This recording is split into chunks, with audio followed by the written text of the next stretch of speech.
Cellular and molecular responses in the peripheral and central nervous system following axonal injury. The peripheral nervous system can be broken into three-tiered system to classify nerve injury. The first is neuropraxia. Second, known as class 2, is axonomesis. Class 3 is known as neuromatesis. Neuropraxia is encompassed by fast recovery in which there is mild to minimal myelin damage. Axonomesis, there is axonal damage, but the surrounding structures are intact. In class 3 injury, there is a very high limitation of axonal regeneration due to damaged axons as well as their surrounding structures. The question arises as to whether possible spontaneous recovery can happen in nerve injury. In neuropraxia, it can.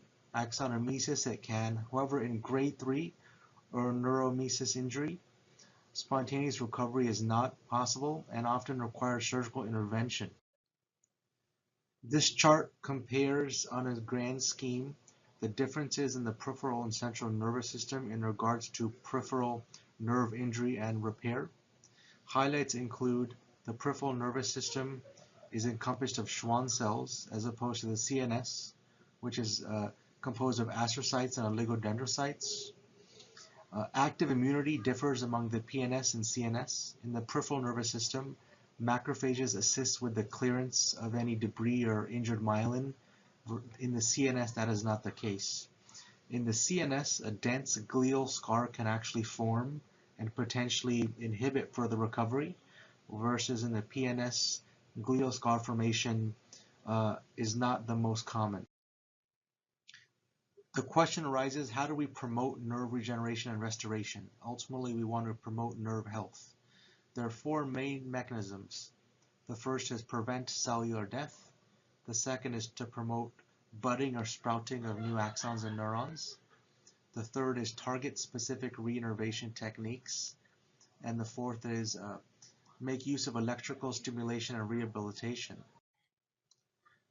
A large component of the peripheral and central nervous system nerve injury repair are cytokines. They may act as catalysts that can promote the survival of growth factors, promote injury and recognition sites, as well as increase the promotion of macrophages to infiltrative sites to clean those sites. Some cytokines involved in this processes include interleukin-6, oncostatin M, granulocyte stimulating factor, leukocyte inhibitory factor, and ciliary neurotrophic factor. Plasticity in nerve injury is the future of nerve injury and reinnervation. A rodent model of spinal cord injury has been shown when the mouse suffered from spinal cord injury. They had used epidural electrostimulation and serotonin receptor antagonists as well as rehab, and were ultimately able to restore voluntary movement in the rodent. Histological analysis revealed development of new corticospinal and thoracic polysynaptic pathways in this rodent, showing the extreme potential of plasticity in recovery after initial nerve injury. Clinical pearls.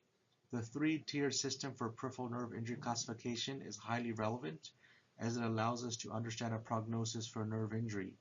For example, class 3 or neurotraumatic injury, spontaneous recovery is not possible and surgical intervention is often needed.